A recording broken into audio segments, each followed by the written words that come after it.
Hello everyone, welcome back with another question. The question is एक कार्बनिक यौगिक A आणविक सूत्र C8H16O2 को तनु सल्फ्यूरिक अम्ल के साथ जल अपघटित करने के पश्चात एक कार्बोक्सिलिक अम्ल B एवं एक अल्कोहल C प्राप्त हुए। C को क्रोमिक अम्ल के साथ ऑक्सीकृत करने पर B उत्पन्न होता है। C का निर्जलीकरण करने पर ब्यूट 1 ईन प्राप्त होता है। ए बी सी की पहचान कीजिए। अभिक्रियाओं में प्रयुक्त होने वाले सभी रासायनिक समीकरणों को लिखिए। देखिए, ऐसा क्वेश्चन जनरली पूछा जाता है और जब भी ये क्वेश्चन आता है, देखो यहाँ पर तो इसके मार्क्स भी दिखाए हुए हैं भाई। 5 मार्क्स में आया है, या तो 4 नंबर में आएगा या फिर 5 नंबर में आएगा ऐसा क्वेश्चन, ठीक है। और क्वेश्चन बहुत ईजी है, जरा ध्यान दो। अगर कभी जल अपघटन की बात करें और कभी अगर 2 ऑक्सीजन दिए हुए हैं, एक तो किसकी बात करें, जल अपघटन मतलब हाइड्रोलिसिस अपघटन, या फिर 2 ऑक्सीजन दिए हो, तो ये समझना कि इसमें एक पॉसिबिलिटी हो सकती है कि इसमें है ना एस्टर ग्रुप बनने वाला है, ठीक है। तो देखते हैं ये C8H16O2 से कौन सा फॉर्मूला बनता है। तो ठीक है, हम एस्टर बनाकर देखते हैं। देखिए, एस्टर क्या होता है, एस्टर ग्रुप होता है C++OR। इधर भी चेन चल रही होती है, ये क्या है, एल्किल चेन। आर का मतलब H नहीं होता, आर का मतलब होता है एल्किल चेन, ठीक है। तो देखते हैं, अभी हमारे पास में कार्बन 8 है, हाइड्रोजन 16 है और ऑक्सीजन 2 है। इससे एक फॉर्मूला बनाने की कोशिश करते हैं। देखो कैसे बनाएंगे, मैंने लिखा C double bond O, single bond oxygen, single bond CH2, single bond CH2, single bond CH3। इधर ऑक्सीजन की तरफ चेन लगाते हैं, CH2, single bond CH2, single bond CH2, single bond CH3। अभी हम ना इसको ऐसे लिख कर देख रहे हैं, बाद में डिसाइड करेंगे कि क्या यही यौगिक था वो, ठीक है। देखो मैंने इसकी काउंटिंग करी, यहाँ से काउंटिंग करने पर क्या, देखो कार्बन कितने, 1 2 3 4, 1 2 3 4, तो 4 और 4 8 कार्बन है। हाइड्रोजन काउंट करते हैं, 3 2 5 2 7 2 9 2 11 2 13 और 3 16, ठीक है। ऑक्सीजन 1 और 2, ऑक्सीजन कितने हैं, 2 ऑक्सीजन है, ठीक है। तो हमारे पास में C8H16 और O2 बना। अब क्वेश्चन पढ़ते हैं एक बार, क्या कहा है क्वेश्चन में कहा है कि जो हमारे पास में A है, A का आणविक सूत्र ये है, जब इसको तनु सल्फ्यूरिक अम्ल के साथ जल अपघटित करा जाता है। तो सपोज करो हमारे पास में A है, A को हमने तनु सल्फ्यूरिक अम्ल के साथ जल अपघटित कर दिया, मतलब जल से इसका जल अपघटन करा दिया और अम्ल की प्रेजेंस है। तो इन्होंने कहा कि जल अपघटित कराने के पश्चात B, एक तो कार्बोक्सिलिक अम्ल B और C अल्कोहल, एक तो हमें प्राप्त हुआ B और एक प्राप्त होता है C। B क्या है, B है कार्बोक्सिलिक अम्ल, ठीक है, कार्बोक्सिलिक एसिड। और C क्या है, C है हमारे पास में अल्कोहल, प्राप्त होता है, ठीक है। फिर कह रहे हैं कि जब C को क्रोमिक अम्ल के साथ ऑक्सीकृत कराया जाता है, ठीक है, C को जब क्रोमिक अम्ल के साथ ऑक्सीकृत कराया जाता है तो B उत्पन्न होता है। तो देखो भाई सुनो, अगर हम इस C को क्रोमिक एसिड से ऑक्सीकृत करा रहे हैं, मतलब इसका ऑक्सीकरण करा रहे हैं, तो सीधी सी बात है, क्वेश्चन में दिया है कि हमें ना B प्राप्त होता है, एसिड प्राप्त होता है, ठीक है। अब इससे हमें एक बात तो कंफर्म हो गई कि जो हमारे पास में C वाला यौगिक बना है, अल्कोहल जो बना है और कार्बोक्सिलिक एसिड जो बना है, तो इन दोनों में कार्बन के नंबर बराबर हैं। अल्कोहल में भी उतने ही कार्बन है और कार्बोक्सिलिक एसिड में भी उतने ही कार्बन है, ठीक है। ठीक, क्वेश्चन को आगे पढ़ते हैं। फिर कहा है उत्पन्न होता है C का निर्जलीकरण करने पर ब्यूट 1 ईन प्राप्त होता है, ठीक है। यहाँ से क्वेश्चन और क्लियर हो गया। देखो, अगर हम C का निर्जलीकरण कर देते हैं, हमारे पास में C है कंपाउंड, C का निर्जलीकरण कराया, ठीक, अल्कोहल है, और निर्जलीकरण कराने पर हमें मिला CH3 single bond CH2 single bond CH double bond CH2। यही तो बोला है ब्यूट 1 ईन प्राप्त हुआ। इसका मतलब ये हुआ कि ये कंफर्म हो गया कि जो हमारे पास में अल्कोहल है ना, उसमें 4 कार्बन है, ठीक है। तो इसका मतलब जो हमने ये वाला फॉर्मूला लिखा है थोड़ा थोड़ा सा प्रूफ होता जा रहा है कि हाँ ये भी हो सकता है। ठीक है, इसके साथ में रिएक्शन करके देखते हैं। अभी मैंने लिखा C8H16O2 है हमारे पास में। ठीक, तो मैंने लिखा CH3 single bond CH2 single bond CH2 single bond C double bond O single bond O single bond CH2 single bond CH2 single bond CH2 single bond CH3। देखो कार्बन भी इसमें 8 है, हाइड्रोजन 16 है, 16 है, और ऑक्सीजन भी कितने हैं, 2 हैं। तो ये हमारे पास में क्या मिला है, एस्टर बना है। अब क्या कहा, या मान लेते हैं भाई अभी ना ये यौगिक A है, मान लेते हैं, कंफर्म तो बाद में करेंगे। ठीक है, अभी क्या कहा है, यौगिक A का तनु सल्फ्यूरिक अम्ल के साथ जल अपघटित कराना है। ठीक है, ये जो हमारे पास में अम्ल है इसको हमने करा दिया, सॉरी एस्टर है, इसको करा दिया जल अपघटित तनु सल्फ्यूरिक अम्ल की उपस्थिति में। तो H+ भी लिख सकते हैं, या फिर तनु H2SO4 डाइल्यूट H2SO4 की उपस्थिति में इसको जल अपघटित कराएंगे। ठीक है, पहले चार्ज देखते हैं। अगर ये जल का आयनन होता है, स्वयं आयनित होता है अगर ये, तो यहाँ से इस पर ऑक्सीजन पर निगेटिव और हाइड्रोजन पर पॉजिटिव चार्ज। ठीक है, अभी ऑक्सीजन, इस ऑक्सीजन और कार्बन के बीच में अगर बॉन्ड बना है तो ऑक्सीजन है ज़्यादा इलेक्ट्रोनिगेटिव एटम, यहाँ से जब बॉन्ड ब्रेक होगा तो ऑक्सीजन पर निगेटिव और कार्बन पर चार्ज आएगा पॉजिटिव। ठीक है, तो जैसे यहाँ से बॉन्ड ब्रेक हुआ तो ये वाला पॉजिटिव वाला चला जाएगा निगेटिव के पास में, और ये निगेटिव वाला चला जाएगा इस पॉजिटिव के पास में। तो हमें दो कंपाउंड मिलेंगे। दो कंपाउंड कौन कौन से, देखो पहला क्या बनेगा, जब ये H चला जाएगा इसके पास में और ये OH चला जाएगा इसके पास में, तो पहला कंपाउंड CH3 CH2 CHO और H जाकर लगा, दूसरा CH3 CH2 और OH जाकर लगा, तो बना क्या, CH3 CH2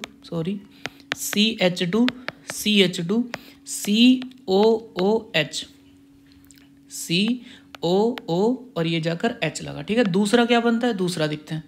दूसरा बना CH3 CH2 और इससे जाकर लगा OH। ठीक है, तो ये कौन मिला हमें, ये मिला हमें ये कार्बोक्सिलिक एसिड, और इसका नाम क्या है, इसका नाम है देखो 1 2 3 4 कार्बन के लिए ब्यूट, सिंगल बॉन्ड है सारे में, सिंगल बॉन्ड के लिए N, और कार्बोक्सिलिक एसिड का सफिक्स होता है ओइक एसिड, तो नाम क्या हो गया, ब्यूटेनोइक एसिड। ठीक है, नाम हुआ इसका ब्यूटेनोइक एसिड। ठीक, और यही कौन है, carboxylic acid. Carboxylic acid group present है तो कार्बोक्सिलिक एसिड। अब इसमें कौन सा ग्रुप प्रेजेंट है, अल्कोहल, तो इसको हम बोल सकते हैं ब्यूट एन सिंगल बॉन्ड के लिए, और अल्कोहल का सफिक्स होता है ओल, तो नाम हुआ ब्यूटेनॉल। ठीक है, अभी क्या कहते हैं, ये जो हमारे पास में देखो, एक तो हमें कहा कि जो हमारे पास में ए है, ए का जल अपघटन कराने पर एक कार्बोक्सिलिक अम्ल B और एक अल्कोहल C प्राप्त होता है। ठीक है, ये कार्बोक्सिलिक अम्ल हमने माना क्या, B, और अल्कोहल हमें मिला कौन सा, C। ठीक है, फिर कहा है क्वेश्चन में कि जब हम C को क्रोमिक एसिड से ऑक्सीकृत कराते हैं, तो ये जो हमारे पास में C मिला है ना, C क्या है, CH3 single bond CH2 single bond CH2 single bond CH2 single bond OH, इसका नाम है ब्यूटेनॉल। ब्यूटेनॉल कह रहे हैं जब इसको क्रोमिक एसिड की उपस्थिति में इसको ऑक्सीकृत कराते तो H2CrO4 क्रोमिक एसिड होता है। ठीक है, तो इस क्रोमिक एसिड में से इसके 2 ऑक्सीजन यूज होते हैं ऑक्सीकरण कराने के लिए अल्कोहल का। तो क्रोमिक एसिड पहले क्या करता है, किसी भी अल्कोहल को पहले तो कन्वर्ट करेगा एल्डिहाइड में, और उस एल्डिहाइड को कन्वर्ट कर देगा कार्बोक्सिलिक में। तो हम सीधा सीधा ये बोल सकते हैं कि जो क्रोमिक एसिड होता है वो अल्कोहल को कार्बोक्सिलिक समूह में कन्वर्ट कर देता है। कार्बोक्सिलिक समूह मतलब COOH समूह में कन्वर्ट कर देता है। ठीक है, देखते हैं कैसे, ध्यान दीजिए भाई। क्या करेगा, यहाँ से एक ऑक्सीजन गया इसके पास में, और यहाँ से ये 2 हाइड्रोजन चले गए इस ऑक्सीजन के पास में। तो क्या हुआ, देखो अगर यहाँ पर 2 ऑक्सीजन है तो एक ऑक्सीजन चला गया, बचा कितना, 1। यहाँ पर दोनों H इसके पास में आए तो बाहर कौन हो जाएगा, बाहर हो जाएगा H2O, और यहाँ से ऑक्सीजन यहाँ पर जाकर लगाए तो बनेगा क्या, CH3 single bond CH2 single bond CH2 single bond COOH। देखो यहाँ पर CH3 CH2 CH2 CH चला गया, ऑक्सीजन आकर लगा तो क्या बना, कार्बोक्सिलिक एसिड। तो ये इसका नाम क्या है, इसका नाम है, अभी अभी बताया था, 4 कार्बन के लिए ब्यूट, सिंगल बॉन्ड के लिए एन, ओइक एसिड, तो नाम क्या हुआ, ब्यूटेनोइक एसिड। इसका मतलब ये जो हमें मिला है यही तो बी था, तो यहाँ तक तो रिएक्शन बिल्कुल सही चल रही है। तो ये क्या मिला हमें, बी मिला। ठीक है, नेक्स्ट पॉइंट में क्या बोल रहे हैं कि जब हम सी का निर्जलीकरण करते हैं तब हमें ब्यूट 1 इन प्राप्त होता है। निर्जलीकरण का मतलब है पानी उसमें से वाटर मॉलिक्यूल निकाल देना। ठीक है, जरा ध्यान दो, सुनो जरा भाई, देखते हैं हमने क्या लिखा, CH3 सिंगल बॉन्ड CH2, ये हमारे पास में C कंपाउंड है ना, CH3 CH2 single bond OH, ये C कंपाउंड है। कह रहे हैं जब C कंपाउंड का निर्जलीकरण करते हैं, निर्जलीकरण कराते हैं कॉन्सेंट्रेटेड H2SO4 की उपस्थिति में 160 डिग्री सेल्सियस पर। ये कैसे रिएक्शन करता है, इसकी मैकेनिज्म की वीडियो लेक्चर अपलोड है, उसको आप एक बार देख सकते हैं। ठीक है, तो इसको ऐसे समझ सकते हैं, देखो अभी जब निर्जलीकरण होता है तो उसमें से वाटर मॉलिक्यूल निकलता है, तो अभी हमारे पास में OH तो है, तो H की ज़रूरत है। H कहाँ से जाएगा, H जाता है अल्फा कार्बन से, और अल्फा कार्बन क्या है, जिस कार्बन से ग्रुप जुड़ा हुआ है उससे जो कार्बन जुड़ा है वो है अल्फा कार्बन। तो क्या मैं इसको ऐसे लिख सकता हूँ, इसको ऐसे लिख सकता हूँ, सिंगल बॉन्ड H, भाई अभी तो CH2 ही है, CH2 अभी तो CH2 है, तो इसको क्या कर सकते हैं, निर्जलीकरण जब करते हैं H इसका OH इसका बाहर हो जाता है H2O, बनता क्या है, CH3 single bond CH2 single bond CH। देखो अभी इसका बॉन्ड कट हुआ, इसका भी, तो दोनों के बीच में एक नया बॉन्ड बनेगा, तो CH3 CH2 single bond CH double bond CH2, नाम देखते हैं इसका क्या होगा, 1 2 3 4, तो 4 कार्बन के लिए ब्यूट और 1 पर ही क्या लगा हुआ है, इन, तो ये क्या मिला हमें, ब्यूट 1 इन। तो हमें देखो क्या क्या मिले, पहले जो हमें A मिला, A क्या था, A था हमारे पास में CH3 single bond CH2 single bond CH2 single bond COO single bond CH2 single bond CH2 single bond CH2 single bond CH3।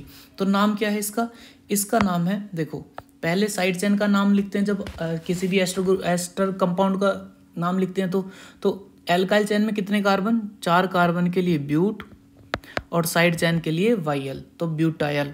Carbon कितने, 1 2 3 4, तो 4 कार्बन के लिए ब्यूट, सिंगल बॉन्ड है सभी के बीच में, तो सिंगल बॉन्ड के लिए एन, और एस्टर का सफिक्स होता है O8 सफिक्स होता है, तो क्या लिख देंगे, ब्यूटेनोएट, तो नाम क्या हुआ, ब्यूटाइल ब्यूटेनोएट। ठीक है, जब हमने इसका जल अपघटन करा तो हमें एक तो बी यौगिक मिला था और एक मिला था C। बी का नाम था कार्बोक्सिलिक एसिड, ब्यूटेनोइक एसिड। ठीक है, तो इसको लिख देते हैं, बी हमें मिला CH3 single bond CH2 single bond CH2 single bond COOH, तो ये हमें ब्यूटेनोइक एसिड मिला। ठीक है, क्या नाम है इसका, ब्यूटेनोइक एसिड। ठीक है, उसके बाद में एक और कंपाउंड मिला CH3 single bond CH2 single bond CH2 single bond CH2 single bond OH, तो इसका नाम था ब्यूटेनोल। ठीक, और जब हमने इसका निर्जलीकरण कराया तो हमें एक और कंपाउंड मिला, क्या, ब्यूट 1 इन, जिसको हम ऐसे भी लिख सकते हैं CH3 CH2 single bond CH double bond CH2। ठीक है, तो ऐसे भी हो जाता है। तो हमें A मिला butyl butanoate, B butanoic acid, C butanol, और एक दूसरा जो कंपाउंड था वो ब्यूट 1 इन। तो क्वेश्चन हमें यही तो कह रहा है कि जब हमने भाई A आणविक सूत्र को तनु सल्फ्यूरिक अम्ल के साथ जल अपघटित करने के पश्चात एक कार्बोक्सिलिक अम्ल B का नाम क्या है, B मिला ब्यूटेनोइक एसिड। ठीक है, एक एल्कोहल का नाम है ब्यूटेनोल।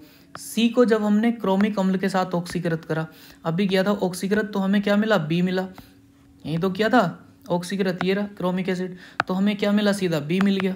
ठीक, और जब हमने इसका निर्जलीकरण किया C का, तो हमें ब्यूट 1 इन मिल गया। तो हमसे पूछा गया है कि A B C की पहचान कीजिए, अभिक्रियाओं में प्रयुक्त होने वाले सभी रासायनिक समीकरणों को लिखिए। तो सभी रासायनिक समीकरण ये रही, पहले जल अपघटन करा इसका, उसके बाद में हमने इसको ऑक्सीकरण करा दिया, फिर उसका निर्जलीकरण करा दिया।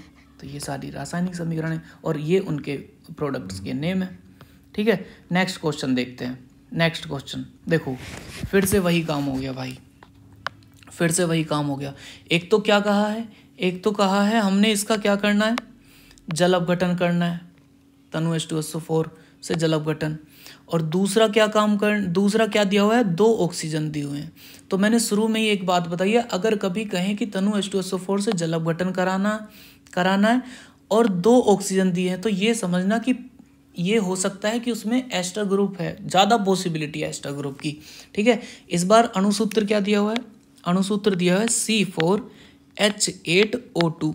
ठीक है, अणुसूत्र C4H8O2 वाले कार्बनिक यौगिक का जब तनु H2SO4 से जल अपघटन कराया जाता है, तब एक कार्बोक्सिलिक अम्ल A तथा एक अल्कोहल B प्राप्त होता है। B को क्रोमिक अम्ल के साथ ऑक्सीकृत कराने पर कार्बोक्सिलिक अम्ल A प्राप्त होता है तथा A को P2O5 के साथ गर्म करने पर इस अम्ल का एनहाइड्राइड C प्राप्त होता है।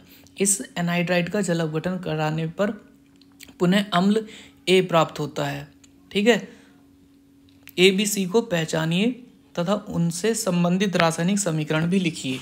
ठीक है भाई, फिर से वही काम करते हैं, फिर से वही काम करते हैं कि अगर हमें जल अपघटन कराने पर अम्ल और अल्कोहल मिल रहे हैं, तो एक काम करते हैं कि दोनों तरफ जो एस्टर के दोनों तरफ जो कार्बन की चेन होती है, इधर भी 2 कार्बन रखते हैं, इधर भी 2 कार्बन, 4 है ना टोटल, तो ये 2 और इधर भी 2 कार्बन की चेन रखते हैं। देखते हैं क्या बनता है। मैंने लिखा CH3 सिंगल बॉन्ड C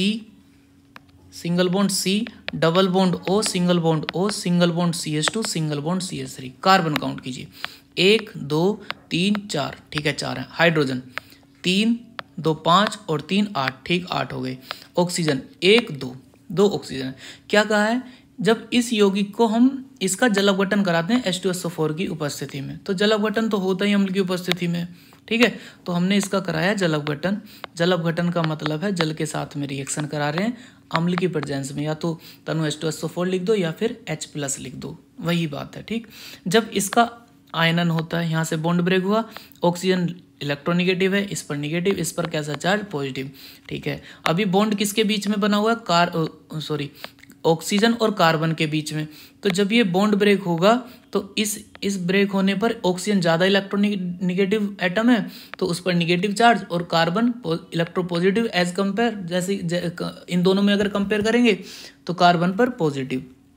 तो ये पॉजिटिव वाला निगेटिव के पास और ये निगेटिव वाला पॉजिटिव के पास। तो कंपाउंड क्या बनेगा, देखिए कंपाउंड बनेगा भाई, ये चला गया इसके पास में और ये चला गया इसके पास में, तो क्या बना, देखो बनेगा CH3 single bond COOH plus.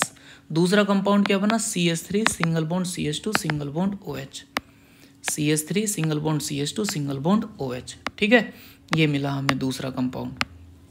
ठीक, अभी क्या कहा क्वेश्चन में कहा जब ये B प्राप्त होता है, B को क्रोमिक अम्ल के साथ ऑक्सीकृत कराने पर कार्बोक्सिलिक अम्ल A प्राप्त होता है। ठीक है, जरा देखते हैं भाई, एक तो हमें A मिला हमें एसिड, कार्बोक्सिलिक एसिड, और B मिला हमें B क्या मिला हमें, B मिला हमें अल्कोहल। ठीक है, इसका नाम है एथेनॉल या इथाइल अल्कोहल। फिर कहा है जो B हमारे पास में है ना, B को जब हम क्रोमिक एसिड से ऑक्सीकृत कराते हैं, जब इसका ऑक्सीकरण कराते हैं क्रोमिक एसिड से, मैंने अभी बताया था जो क्रोमिक एसिड होता है, क्रोमिक एसिड सबसे पहले क्या करता है, क्रोमिक एसिड किसी भी अल्कोहल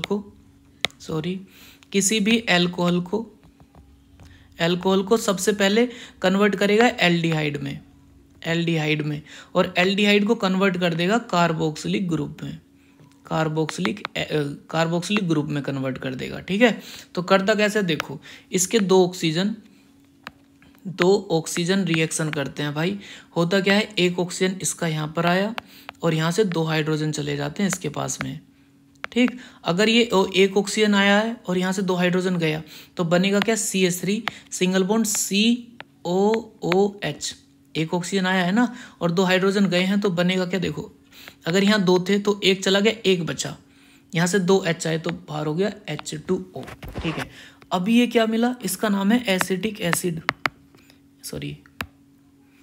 एसिटिक एसिड, ठीक है।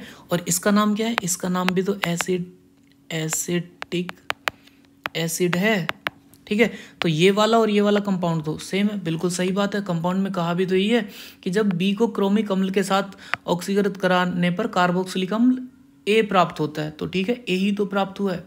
तो अभी तक तो कहानी बिल्कुल सही चल रही है। तो ये कौन है, ये है ए प्राप्त हुआ, ठीक।